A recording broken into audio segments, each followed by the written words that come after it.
বেড়ানি কই যায় এর লাগে মোবাইলটার কন্ট্রোল করো। কিন্তু মোবাইলে বাক্কা ফায়দা দিস,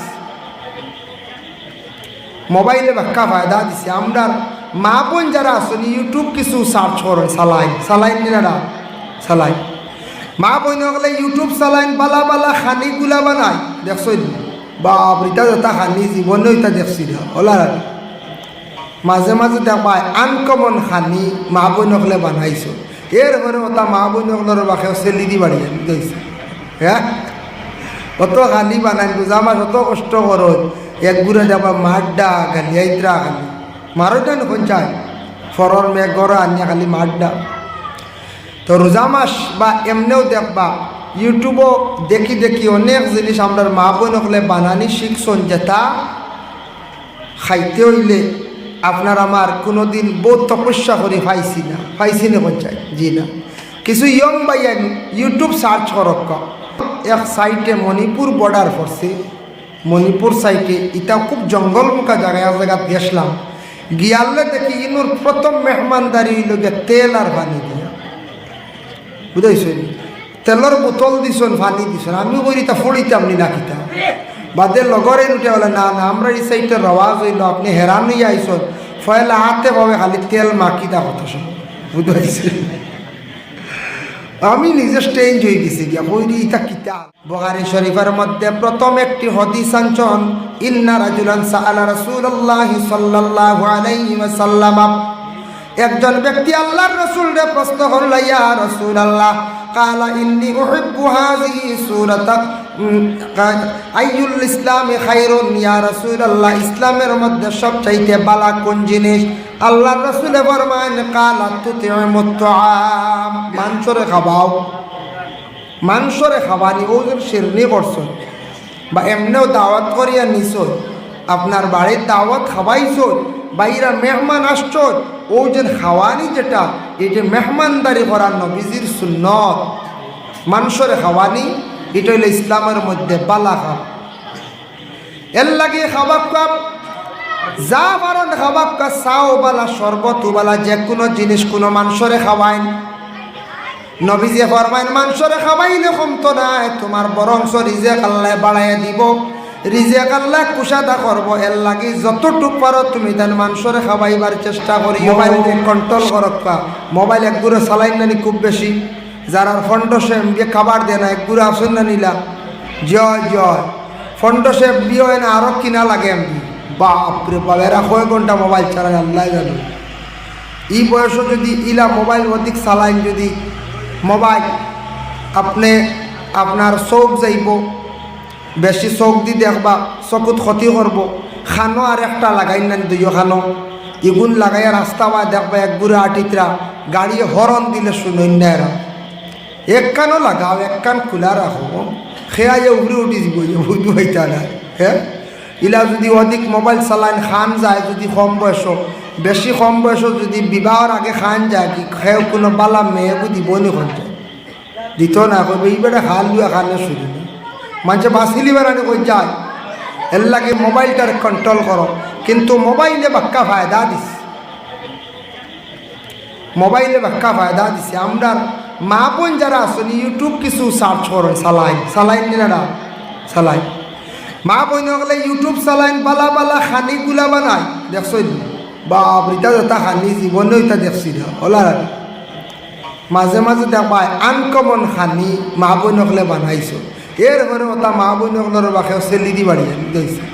হ্যাঁ অত খানি বানাই বুঝা আমার অত কষ্ট করো এক গুড়ে যাবা মাড্ডা খালি আইত্রা খালি মারো দেন কোন চাই ফরর মেঘ গড়া আনিয়া খালি মাড্ডা।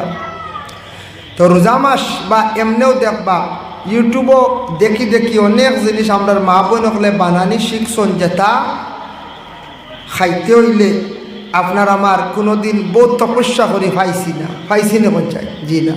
কিছু ইয়ং বাইয়ান ইউটিউব সার্চ করক, সার্চ করিয়া অনেক জিনিস আছে শিকার কথা শিক্ষক, অনেক বালা বালা প্রোগ্রামগুলো আছে, কিছু সফটওয়্যার লক্কা লইয়া অনেক জিনিস শিক্ষক জানক।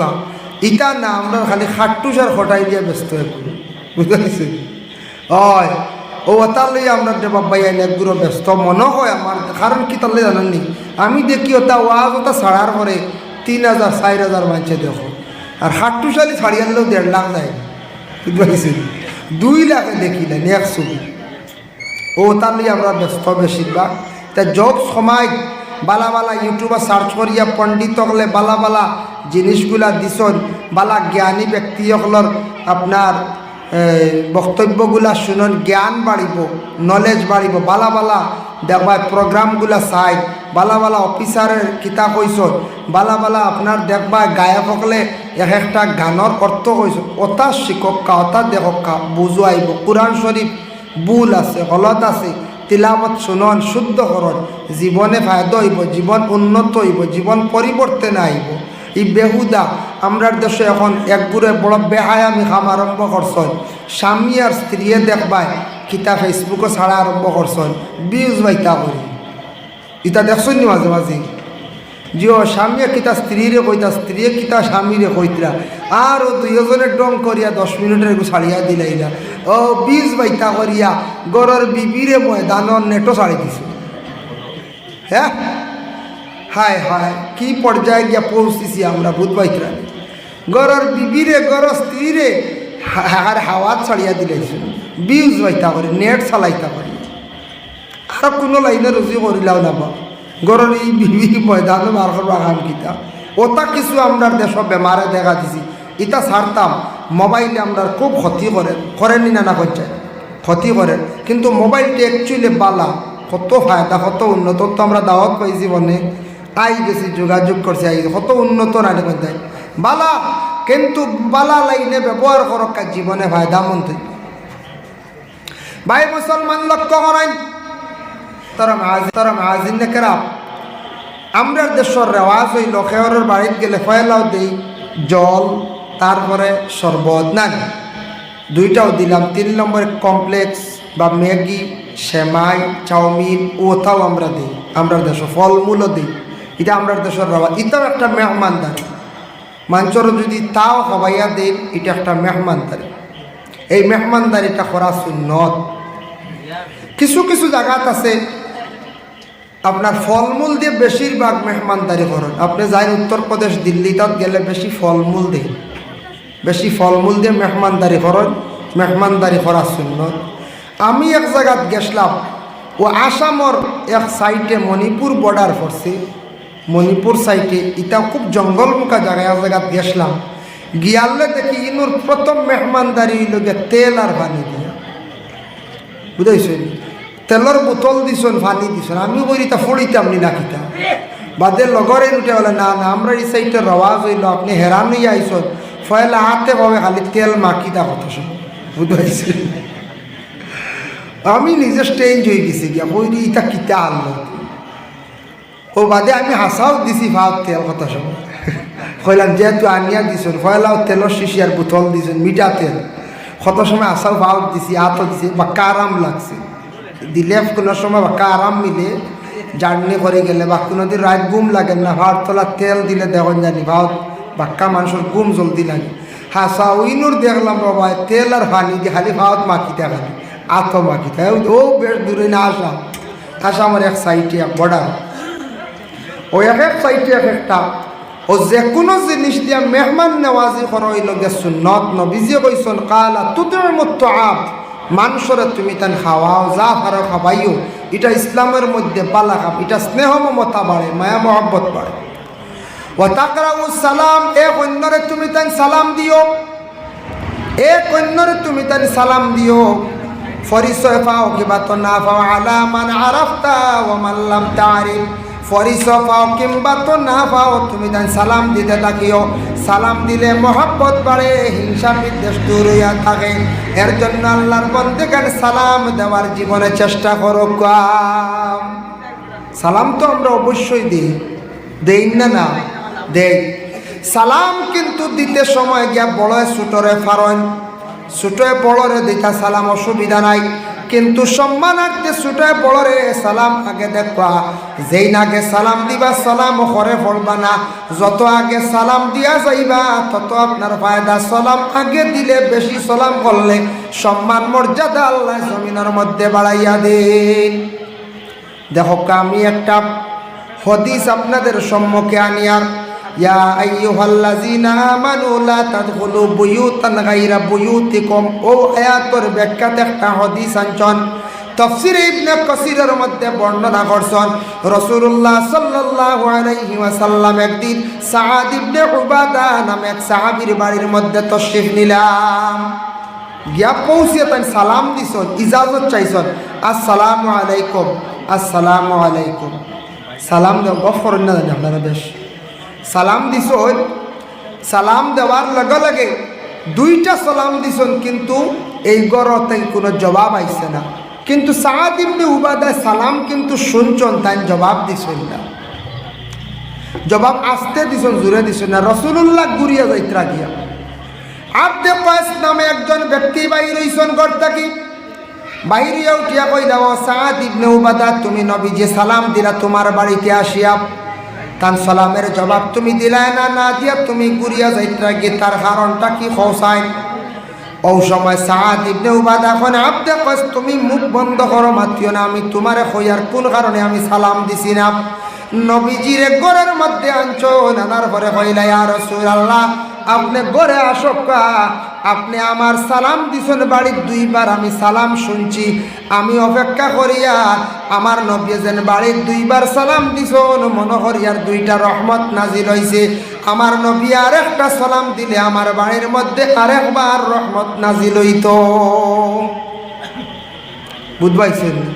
দুইবার সালাম দিছেন ইয়া রাসূলুল্লাহ, মনে করিয়া আমার বাড়ির দুইটা রহমত নাজিল হয়েছে, আরেকবার সালাম দিলে আরেকটা রহমত নাজিল হয়ে গেল। সাআদ ইবনে উবাদার সেই মুখের কথা শুনিয়া রাসূলুল্লাহ সাল্লাল্লাহু আলাইহি ওয়াসাল্লাম কইলেন, ঠিক আছে সাআদ। রাসূলুল্লাহর ঘরের মধ্যে তাই তশরিফ নিছেন। সাআদ ইবনে উবাদা মেহমানদারি করছেন, প্রথমে কিসমিস বাইর করিয়া দিছেন। কিসমিসগুলা আল্লাহর রাসূলের সামান্য খাইয়া রাখি দিছেন। ও গরর মানছে সারায় বাটিয়া নিয়ে বরকতান হিসাবে খাইলা।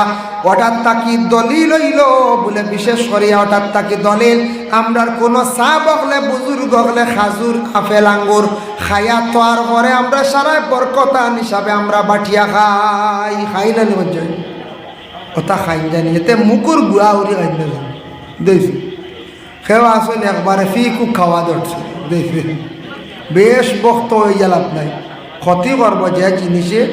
চাপে কিছু খাইয়াত তৈছন খাকুয়া, ফানি খাইয়াত তৈছন খাকুয়া, আপনার এক মেসাবে ফানি খাইয়াত তৈছন খাকুয়া। আমরা উস্তাদ খাওয়া পানি খাইছি বলে খাওয়া যাই আছে বলে, জিও হদিস দ্বারা প্রমাণিত আছে, সোয়ারুল মুমিনে শিফাউন, মুমিনকলর খাওয়া খাওয়া মুমিনর বেমারর শিফা।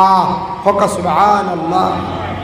মুমিনর মুখর খাওয়া খাওয়া বেমারর শিফা, এলাই খাওয়া খাওয়া যাই আছে, কোনো অসুবিধা নাই। আল্লাহর বন্দেগান রাসূলুল্লাহর জাফরান বাইর করিয়া দিছেন সাআদ ইবনে উবাদায়, জাফরানও বাইর করিয়া দিলা, তারপরে এখন চাদর এইভাবে গায়ের মধ্যে জড়াইয়া দিলাম। ও সময় রাসূলুল্লাহ জাফরান খাইছেন, খাবার পরে দোয়া করলা, আয় আল্লাহ, আমার সাআদ ইবনে উবাদার ঘরের মধ্যে রহমত বরকত নাজিল করো। আমার নবী দোয়া দিছেন সাআদ ইবনে উবাদার ঘরে বসিয়া, এর লাগি মেহমান হল খেওরের বাড়ির মধ্যে গেলে খাওয়া দাওয়া শেষ করিয়া অবশ্যই দোয়া করবা। এই দোয়ার বরকতে কোনো মানুষের বাড়ির মধ্যে মেহমান দোয়া করলে হাজার রহমত নাজিল হয়। হোক সুবহানাল্লাহ, হাজারো রহমত নাজিল হয়। এক ভদ্রলোক, হিন্দু ভদ্রলোক, মসজিদের কিনারা দিয়ে তার বাড়ি যাওয়ার রাস্তা দিয়ে যায়, যাওয়ার সময় ফলো করে, অনেক সময় মসজিদের দিকে চায়, যারা মসজিদে করে কি, মসজিদে করে কি দেখে। অনেক সময় জামাত ছেড়ে যখন দাঁড়িয়ে শোনে, হঠাৎ করে একদিন তার মনে প্রশ্ন লাগলো, যখনই যাই তারা যখন সম্মিলিত ভাবে প্রার্থনা করে, নামাজ পড়ে, তখন দেখি তাদের ইমাম যিনি, তিনি যখন দাঁড়াইতে গিয়ে প্রতিদিন শুনি উনি বলেন সামি আল্লাহু লিমান হামিদা, আছে না নাই? চিন্তা করে ইমাম প্রতিদিন একটা মেয়ের জন্য শুধু দোয়া করেন, যে মেয়েটার নাম হলো হামিদা। কোনটা? হামিদা। এই মহল্লায় গ্রামে কি আর কোনো মেয়ে লোক নাই?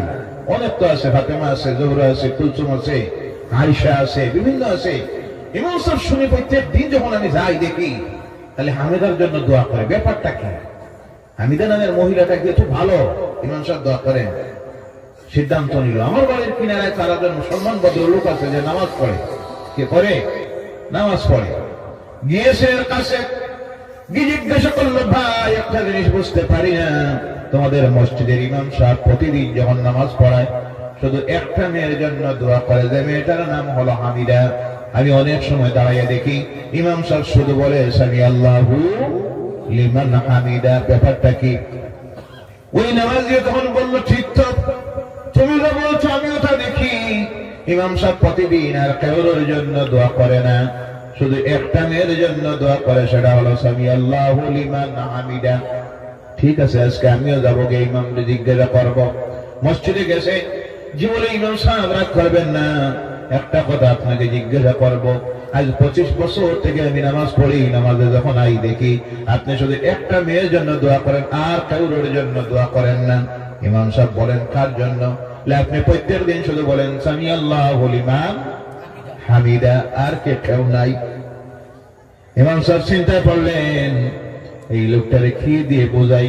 আর মনে মনে চিন্তা করেন, আহারে, এই তো হলো আমার সমাজের মানুষের অবস্থা, যারা নামাজের মধ্যে দাঁড়াইয়া রাখে কোরআন বাদ দেন, নামাজের মধ্যে দাঁড়াইয়া যে আল্লাহু আকবার কয়, এর অর্থটাও জানে।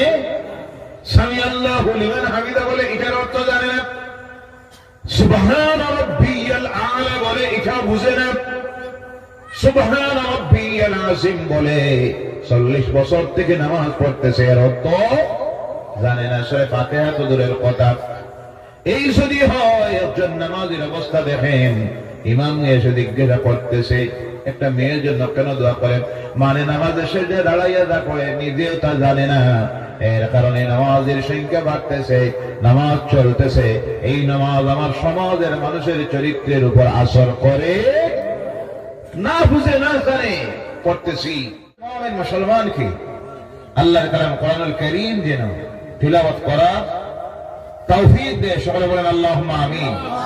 যারা তিলাওয়াত জানি তাদেরকে যেন আল্লাহ প্রতিদিন কমপক্ষে 5টা বার, কয়বার? আওয়াজ করে বলেন, কয়বার? 5টা বার আল্লাহর সামনে দাঁড়িয়ে অবনত চিত্তে তার গোলামীকে আদায় করার জন্য 5টা বার যেন মাবুদের, আমার রবের সামনে দাঁড়িয়ে আল্লাহর কালামটাকে তিলাওয়াত করতে পারি নামাজের মাধ্যমে। আল্লাহ যেন সেই তৌফিকটা দেয়। সকলে বলেন আল্লাহুম্মা আমিন। ভাইরা আমার, এই কোরআনুল কারীম এমন একটা কিতাব, আল্লাহ পাক এমন কিতাব দিলেন, দুনিয়ার মানুষ যে বিষয়ে তাকে প্রশ্ন করে, আল্লাহর কালাম কোরআনুল কারীম সেই জবাব দুনিয়ার মানুষকে দিয়ে দেয়। বলে সুবহানাল্লাহ। অদ্বিতীয় কিতাব, অন্যান্য ধর্মগ্রন্থ আর কোরআনুল কারীমকে আপনি একই অবস্থার ধর্মগ্রন্থ যদি ভাবেন, তাহলে ভুল বুঝবেন। কারণ হলো এই কোরআন এমন এক কিতাব, যে কিতাব এই জমিনের কারো লিখিত নয়, দুনিয়ার মধ্যে তাকে লেখাও হয় নাই।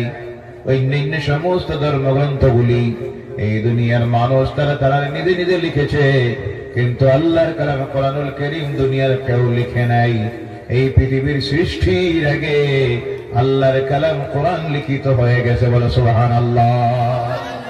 যখন পৃথিবী নাই, সেই সময় আল্লাহ তার কালাম কোরআনুল কারীমকে এমন এক জায়গার মধ্যে রাখলেন, কোরআনকে যদি জিজ্ঞাসা করা হয়, কোরআন দে তুমি বলো, এই পৃথিবীতে আসার আগে তুমি কোন জায়গার মধ্যে ছিলে? আল্লাহর কালাম কোরআনুল কারীম কি সুন্দর ভাষায় দুনিয়ার মানুষকে জানাইয়ে দেয়, বাল হুয়া কুরআনুম মাজিদুন ফি লাওহিম মাহফুজ। বলো আল্লাহু আকবার। বাল হুয়া কুরআনুম মাজিদ, এটা বলকে, এটা হলো আসীম কিতাব, এবং এই পৃথিবীতে আসার আগে এটা ছিল লৌহে মাহফুজ, সুরক্ষিত একটা জায়গায়। সুবহানাল্লাহ বললেন না? দুনিয়া আওয়ার আগে কোন জায়গায় ছিল? লৌহে মাহফুজে। ভাইরা আমার, নাযিল করার জন্য আল্লাহ রাব্বুল আলামিন এমন একটা নাযিল হলো 3 বার। কয়বার? নাযিল হয়েছে কয়বার?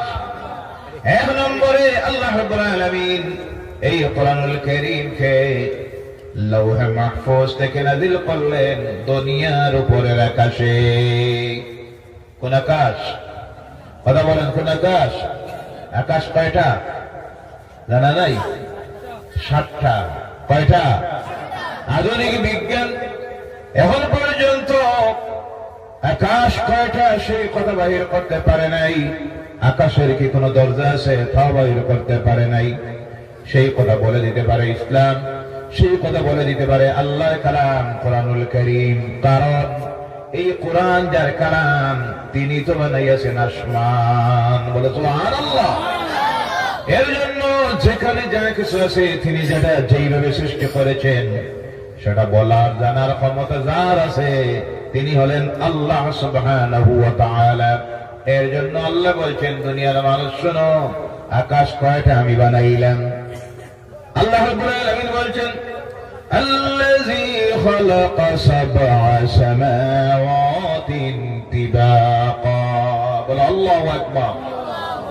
7 স্তরে আমি আকাশকে সৃষ্টি করেছি। সুবহানাল্লাহ বলেন। আকাশ কয়টা? 7টা। আধুনিক বিজ্ঞান এখন পর্যন্ত আকাশ নিয়ে দ্বিধায়। তাদের মধ্যে 3টে শ্রেণী। একটা শ্রেণীর অভিমত হলো আকাশ বলতে কিছুই নাই, আর একটা শ্রেণীর অভিমত হলো আকাশ একটা, আর একটা শ্রেণীর অভিমত হলো মানুষের চোখের দৃষ্টি যেখানে গিয়ে শেষ হয় ওখানে নীলি নীলি রং দেখা যায়। আকাশ বলতে কিছুই নাই। আমার আল্লাহ দুনিয়ার মানুষকে জানিয়ে দিতেছেন তার কালামের মাধ্যমে, আকাশকে আমি সৃষ্টি করেছি 7 স্তরে 7টা। সুবহানাল্লাহ। ওই যে সর্বনিম্নে যে আকাশ, এই আকাশের মধ্যে দুনিয়ায় যত মানুষ আছে প্রত্যেক মানুষের জন্য 2টা দরজা। কয়টা? একটা দরজা দিয়ে প্রতিটি মানুষের আমল নাকি আল্লাহর দরবারে গিয়ে হাজির করা হয়, আর আরেকটা দরজা দিয়া দুনিয়ার প্রত্যেকটা মানুষের রিজিক জমিনের মধ্যে আসতে থাকে। একদিন আসবে সেই দিন প্রত্যেকটা মানুষের এই 2টা দরজা চিরদিনের জন্য বন্ধ হয়ে যাবে। যেই দিনে রিজিক শেষ হয়ে যাবে, যে দরজা দিয়ে রিজিক নাযিল হয় অবতীর্ণ হয়, আল্লাহ অর্ডার দিবেন, আমার ফেরেশতারা আমার ওই বান্দার রিজিক শেষ হয়ে গেছে, এর জন্য যে দরজা দিয়ে তার রিজিকটা দেওয়া হয় ওই দরজাটা বন্ধ করে দাও। তার দরজা বন্ধ হয়ে যাবে। আর একদিন সেই দিন আপনার আমার রূহ কবজ করা হবে, করার পর নেককারদের রূহটাকে জান্নাতের কাফন দিয়া আল্লাহর ফেরেশতারা আকাশের দিকে নিয়ে যখন রওনা হবেন, ওই দরজার সামনে যাওয়ার পর আল্লাহর রহমতের ফেরেশতারা ওয়েলকাম জানাবে, মারহাবা জানাবে, স্বাগতম জানাবে। এই দরজা দিয়ে তার রূহটাকে নিয়ে রাখা হবে ইল্লিয়িনের মধ্যে। বদকার যারা তাদের রূহটাকে যখন নিয়ে রওনা করা হবে, এই দরজা দিয়ে আবার তার রূহ ঢুকবে, নিয়ে রাখা হবে যে জায়গার মধ্যে, সেই জায়গাটার নাম হবে সিজ্জিন। আল্লাহর বান্দাকে যখন কবরে নিয়ে রাখা হবে, আবার আল্লাহর পক্ষ থেকে বলা হবে এই রূহটা যেন তার ভিতরে ঢুকাইয়া দেওয়া হয়।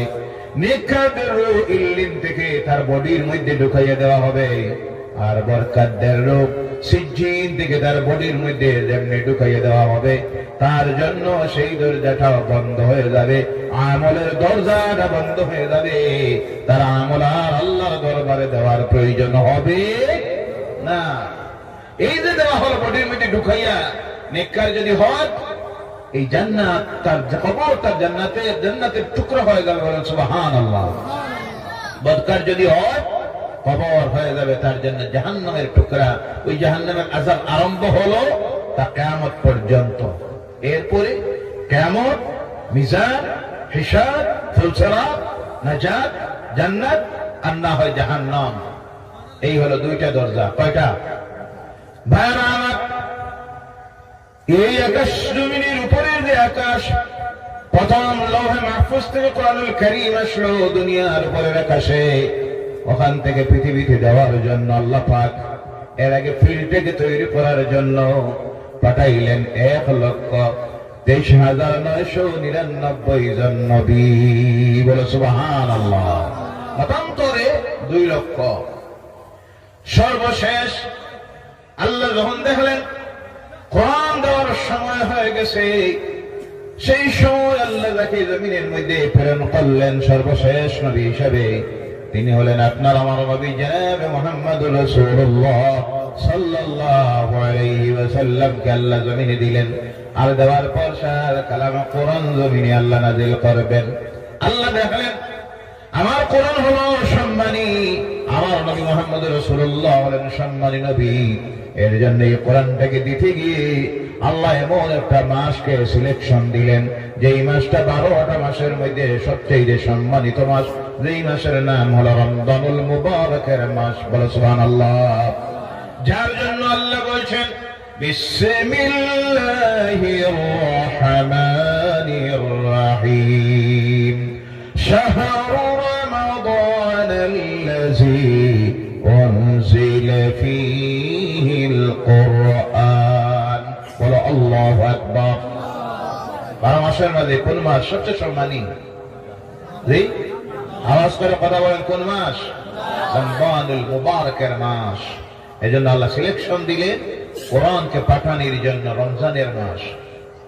এই 365 দিনের মধ্যে 12টা মাসের মধ্যে একটা রাত্রিকে আল্লাহ সবচেয়ে মর্যাদাবান বানালেন, যেই রাত্রিটার নাম হলো লাইলাতুল কদরের রাত্রি। কেন সম্মানী হলো? প্রশ্ন আসতে পারে, কেন সম্মানী হলো? সম্মানী হওয়ার কারণ হলো আল্লাহর কালাম সবচেয়ে সম্মানিত যে কিতাব এই রাত্রিতে নাযিল হয়েছে, যার কারণে আল্লাহর কাছে সেই রাত্রিটা সবচেয়ে সম্মানী রাত্রি হয়ে গেছে। যার জন্য আল্লাহ বলছেন ইন্না আনজালনাহু ফি লাইলাতিল কদর। বলো আল্লাহু আকবার। সারা বছরের মধ্যে কোন রাত সম্মানী? জি, কথা বুঝতে আপনারা বুঝতে অসুবিধা হয়, তাহলে জবাব দিবেন। সারা বছরের মধ্যে কোন রাতটা সম্মানী? লাইলাতুল কদরের রাত্রি। বলেন সুবহানাল্লাহ। কার কারণে? কোরআনের কারণে। কার কারণে? কতটুকু সম্মানী? আল্লাহকে প্রশ্ন করার আগে আল্লাহ নিজে উত্তর দিতেছেন, লাইলাতুল কদরি খায়রুম মিন আলফি শাহর। বলেন সুবহানাল্লাহ। 1000 মাসের চাইতে উত্তম। 1000 মাস রোজা রাখলে আর রাত্রিতে ইবাদত করলে যে সব হয়, এক রাত্রিতে ইবাদত করলে আমার রব আল্লাহ পাক তার সমতুল্য সব আমার নামে দিয়ে দেন। বলো সুবহানাল্লাহ। তার কারণ হলো এই রাত্রিতে নাযিল হয়েছে কোরআন। রাত্রিতে নাযিল হয়েছে কি? কোরআনুল কারীম। কোরআন যদি নাযিল হওয়ার কারণে এই রাত্রির এই মর্যাদা হয়, কোরআন নাযিল হওয়ার কারণে এই মাসের যদি এই মর্যাদা হয়, তাহলে কোরআন যাদের সিনার ভিতরে ঢুকে যায় তাদের মর্যাদা সম্মান কতটুকু আল্লাহর কাছে কিছু অনুমান করা যায়নি না? না, যাদের সিনার ভিতরে এই কোরআন ঢুকে যায় তাদের সম্মান মর্যাদা আল্লাহর কাছে আসে না নাই? আওয়াজ করে বলেন, আসে না নাই? ভাইরা আমার, শুধু তা আমার, যারা এই কোরআন পড়বে, যারা এই কোরআন মানবে, যারা এই কোরআনের আদেশ মানবে, নিষেধ মানবে, কোরআনের উপর আমল করবে, তারাও আল্লাহর কাছে সবচেয়ে সম্মানিত মাখলুক হয়ে যায়। সৃষ্টির মানুষ যদি সব আশরাফুল মাখলুক, আল্লাহর সৃষ্টির সেরা জগৎ, কিন্তু আবার এই মানুষের মধ্যে আল্লাহ কোয়ালিটি তৈরি করেন। কোয়ালিটি তৈরি করতে গিয়ে 1 নম্বরে যে জিনিসটা দিয়ে আল্লাহ কোয়ালিটি তৈরি করে তার নাম হলো ঈমান। তার নাম এর জন্য জেনে রাখবেন, ঈমান বহুত বড় একটা নিয়ামত। এই নিয়ামত আল্লাহ প্রত্যেককে দেয় না, প্রত্যেকের জন্য সেটা নসিব হয় না। যার মুকদ্দরে ঈমান আছে সেই ব্যক্তি জমিনে সবচেয়ে সম্মানী আল্লাহর কাছে হয়ে যায়। এর জন্য আমার সঙ্গে জবান মিলিয়ে পড়ুন, লা ইলাহা ইল্লাল্লাহু মুহাম্মাদুর রাসূলুল্লাহ আশহাদু আল্লা ইলাহা ইল্লাল্লাহু ওয়াহদাহু লা শারীকা লাহু ওয়া আশহাদু আন্না আবদুহু ওয়া রাসূলুহু। এটা পড়া অন্তর দিয়ে বিশ্বাস করার নাম হলো ঈমান। এর নাম আমাদের আছে না নাই? আওয়াজ করে কথা বলেন, আছে না নাই? বলেন সুবহানাল্লাহ। সৌভাগ্য আমাদের, আমরা ঈমান আনতে পেরেছি। দুর্ভাগ্য তাদের যাদের ঈমান আনা সম্ভব হয় না। সিরাতে মুস্তাকিমের রাস্তায়, হেদায়েতের রাস্তায় আওয়া সম্ভব হলো না, কিন্তু এটা চেষ্টায় হয় না। এটা যার মুকদ্দরে আল্লাহ লিখেছেন। ও আমার বাবা, আল্লাহ রাসূলের চাচা হযরতে আবু তালিব নাম শুনেছেন। আল্লাহ রাসূলের সঙ্গে এত মহব্বত ছিল, ভালোবাসা ছিল। বাবা যখন হারাইলেন জন্মের আগে, মা যখন হারাইলেন 6 বছর বয়সে, 7 থেকে 8 বছর বয়সে আল্লাহ রাসূল দাদাও হারালেন। এবার চাচা হয়ে গেলেন গার্জিয়ান। ইতিহাস প্রমাণ করতেছে ওই চাচা নিজের আওলাদের চাইতে বেশি যাকে ভালোবাসতেন তিনি ছিলেন মুহাম্মদুর রাসূলুল্লাহ সাল্লাল্লাহু আলাইহি ওয়াসাল্লাম। ওই ভাতিজার জন্য জেল পর্যন্ত কাটিলেন, 3 বছরের জেল চাচা। এরপরে দেখা গেল মক্কার কুরাইশের নেতা যারা একদিন সিদ্ধান্ত নিল, আলোচনা করে, চলো আবু তালিবের কাছে যাই, গিয়ে জানাইয়া দেই, আবু তালিব তুমি তোমার ভাতিজাকে সতর্ক করে দাও, তোমার এই ভাতিজা আমাদের ওই দেবদেবতা সম্পর্কে বিভিন্ন কটূক্তি করে, আমাদেরকে নিয়ে ডং তামসা করে, বিভিন্ন ভাবে কথা বলে আমাদের সমাজের মধ্যে বিভেদ তৈরি করেছেন, ফিতনা তৈরি করেছেন। তোমার ভাতিজাকে এইসব কাজ থেকে তুমি বিরত করে নাও, নতুবা আমরা তোমার ভাতিজার বিরুদ্ধে চূড়ান্ত সিদ্ধান্ত নিব। চাচা আবু তালিব আল্লাহ রাসূল সাল্লাল্লাহু আলাইহি সাল্লামকে কিছু বললেন না। আর কয়েকটা দিন গেল, চূড়ান্ত সিদ্ধান্ত নিল মক্কার নেতৃস্থানীয় কাফিরেরা, মুশরিকেরা। আল্লাহ রাসূলের চাচা আবু তালিবের কাছে এসে বলল, আবু তালিব তোমার ভাতিজাকে সর্বশেষ তুমি জানাইয়া দেও, এবার তোমার ভাতিজা যদি তার এই কাজ থেকে বিরত না হন, তাহলে আমরা এমন ব্যবস্থা নিব, আবু তালিব তোমার বিরুদ্ধে আমরা ব্যবস্থা নিতে বাধ্য হব। এবার আবু তালিব আল্লাহ রাসূল সাল্লাল্লাহু আলাইহি সাল্লামকে ডাক দিয়ে বলেন, ভাতিজারে তোমার দায়িত্ব আমি নিয়েছি, তোমার গার্জিয়ান আমি। তারা এইভাবে বলে গেল তুমি কাজ থেকে যেন বিরত হয়ে যাও, এবং সঙ্গে বলে গেল তোমার উদ্দেশ্য কোনটা, তুমি কি চাও। তুমি যদি চাও নেতৃত্ব, তাহলে তারা তোমাকে নেতা বানাইয়া দিবে। তুমি যদি চাও সুন্দরী কোন মেয়েকে বিবাহ করার জন্য, সব মক্কার সবচেয়ে সুন্দরী মেয়েটা তোমাকে তারা দিয়ে দিবে, বিবাহ দিবে। ধন সম্পদের জন্য যদি তুমি করে থাকো, তাহলে তাও বলে দেও, তারা সবে মিলে মক্কার সবচেয়ে বড় ধনী তোমাকে বানাইয়ে দিবে। আল্লাহ রাসূল বললেন, ও আমার চাচা, আপনি তাদেরকে রেজাল্টটা, উত্তরটা জানাইয়া দিবেন। আমি নেতৃত্ব পাওয়ার জন্য নয়, সুন্দরী মেয়েকে বিবাহ করার জন্য নয়, টাকা পয়সার জন্য নয়, তারা ওই যে প্রলোভন আমাকে দেখাইতেছে। এটা তো দূরের কথা, আকাশের চাঁদ যদি আমার হাতের মধ্যে নিয়ে তারা তুলে দেয়, এক হাতে চাঁদ আর এক পাশে যদি সূর্য, তাহলে আমি মুহাম্মদ আল্লাহর কসম করে বলতেছি, ওই সব কোনো কিছুর আমার প্রয়োজন নাই। আমি আমার দায়িত্ব আদায় করতে থাকবো। আল্লাহ পাক আমাকে যে দায়িত্ব দিয়েছেন, আমার দায়িত্ব হলো দুনিয়ার মানুষের কাছে পৌঁছাইয়া দেওয়া, লা ইলাহা ইল্লাল্লাহু মুহাম্মাদুর রাসূলুল্লাহ সাল্লাল্লাহু আলাইহি ওয়াসাল্লাম। এবার তারা সিদ্ধান্ত নিল, বয়কট করলো। একটা চুক্তিনামা লেখলো, লিখে আল্লাহর ঘরের দেওয়ালে নিয়ে লাগাইয়া রাখলো, মুহাম্মদ এবং তার সঙ্গের সাথী যারা, তাদেরকে আমরা কোনো কিছু তাদের কাছ থেকে খরিদ করব না, তাদের কাছে কিছু বেচবো না, রাস্তাঘাট বন্ধ, কথাবার্তা বন্ধ, সকল প্রকারের লেনদেন বন্ধ। আল্লাহ রাসূল এখন বাধ্য হয়ে সঙ্গের সাথীদেরকে নিয়ে শিয়ারে আবু তালিব গিরি গুহায়, 3 দিকে পাহাড়, একদিকে শুধু রাস্তা, সেই জায়গায় আল্লাহর হাবিব সঙ্গের সাথী যারা যারা আল্লাহর দ্বীন গ্রহণ করেছিলেন, তাদেরকে নিয়ে সেখানে থাকা শুরু করলেন, সঙ্গে আবু তালিব। কিন্তু আবু তালিব তখন আল্লাহর দ্বীন গ্রহণ করেন নাই। ভাতিজার কারণে একাকী ভাতিজাকে কিভাবে ছেড়ে দিব, সম্ভব নয়। বাতিজার সঙ্গে চলে গেলেন সেখানে 3 বছর। এমন অবস্থা তৈরি হলো, খানি নাই পানি নাই। আল্লাহ রাসূলের সাহাবীরা পেটের ক্ষুধার যন্ত্রণায় প্রথম এই ছাগলের চামড়া, উটের চামড়া রাত্রিবেলায় পানির মধ্যে ডুবাইয়া রাখতেন, একটু নরম হতো, আর সকালবেলায় তা চিবিয়ে নিজের ক্ষুধা নিবারণ করতেন। তাও যখন শেষ হয়ে গেল, তার শরীরের মধ্যে আসতেছে বাবলা গাছ। সৌদি আরবে যারা গিয়েছেন দেখেছেন মরুভূমির মধ্যে কিছু গাছ ফোটে, আর খালেরা উট চড়ায়, উটগুলি সেই গাছের পাতা কিছু খায়। গাছের মধ্যেও কাঁটা, পাতার মধ্যেও কাঁটা। আল্লাহ রাসূলের সাহাবীরা ক্ষুধার যন্ত্রণায় সেই সব পাতাগুলি মুখের মধ্যে দিয়ে চাবাইতেন। যখন চাবাইতেন কাঁটার আঘাতে জিহ্বা পেটে গিয়ে দল ধরে রক্ত ঝরতে থাকত।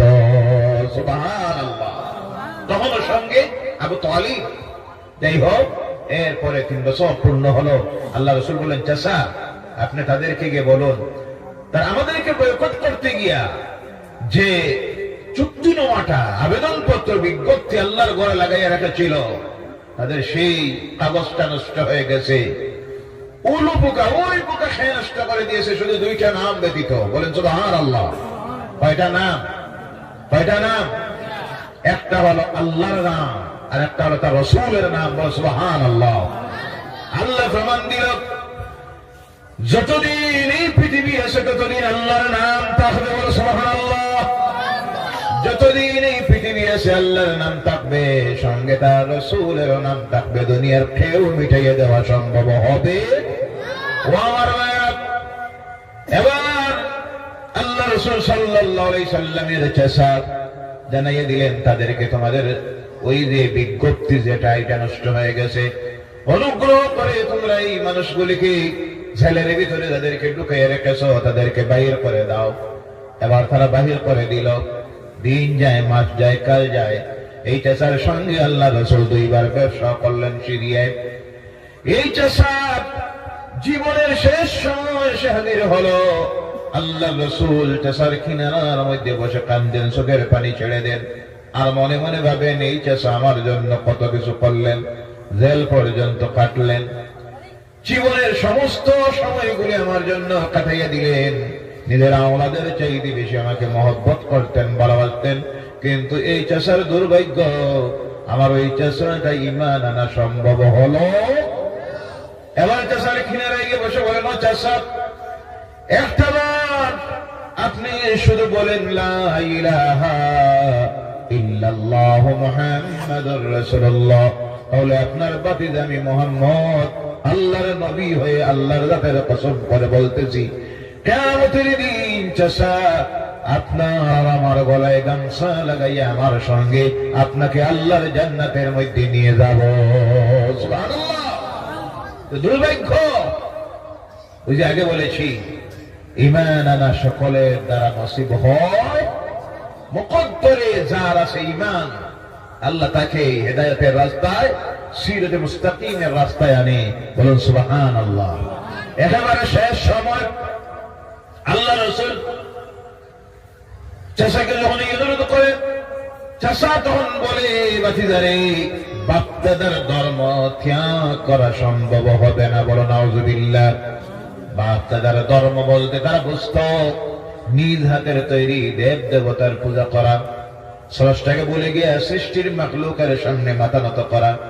আসলে তারা কিন্তু তাদের বাপ চিনত না।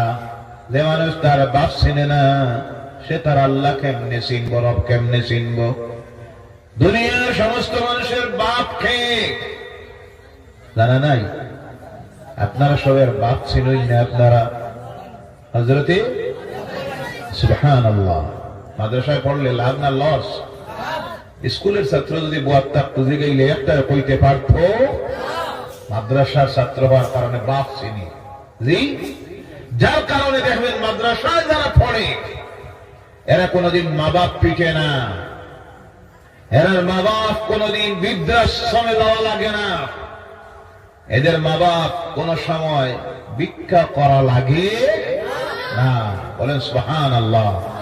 কারণ কোরআন এদেরকে শিখাইয়া দেয় মা বাপের প্রতি কি ব্যবহার করতে হয়, কিভাবে আদব করতে হয়, কিভাবে তাজিম করতে হয়, কিভাবে সম্মান করতে হয়, এবং কোরআন এরা শিখাইয়া দেয়। এর জন্য আল্লাহর ওয়াস্তে প্রত্যেকে নিজের ছেলে মেয়েকে হাইয়ার এডুকেশনে, জেনারেল এডুকেশনে পড়ার দরকার। প্রতিযোগিতার যুগ।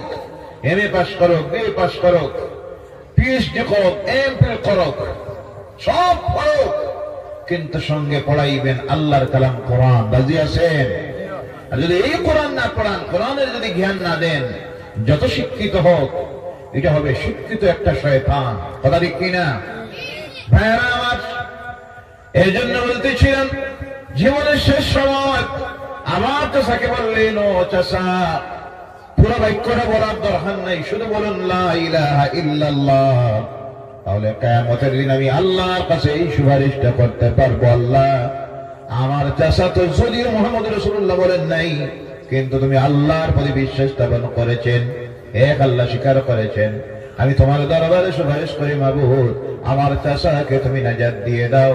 কিন্তু সেই সময়ে দুর্ভাগ্য, আবু তালিব আল্লাহর দ্বীন গ্রহণ করলো না, কারণ বাপ দাদার ধর্ম যদি পরিচয় জানা থাকতো, বাপকে আল্লাহ বলছেন, ইয়া আইয়ুহান নাসু তাকু রাব্বাকুমুল্লাযী খালাকাকুম মিন নাফসিন ওয়াহিদাতিন ওয়া খালাকা মিনহা যাওজাহা وبث منهما رجالا كثيرا ونساء الله أكبر এ দুনিয়ার মানুষ, ভয় করো তোমার রবকে, যিনি সৃষ্টি করেছেন তোমাদেরকে একই সত্তার থেকে, আর তার থেকে সৃষ্টি করেছেন তার জীবন সঙ্গিনী, আর তার থেকে তিনি সৃষ্টি করেছেন অগণিত নারী আর পুরুষ। বলো সুবহানাল্লাহ।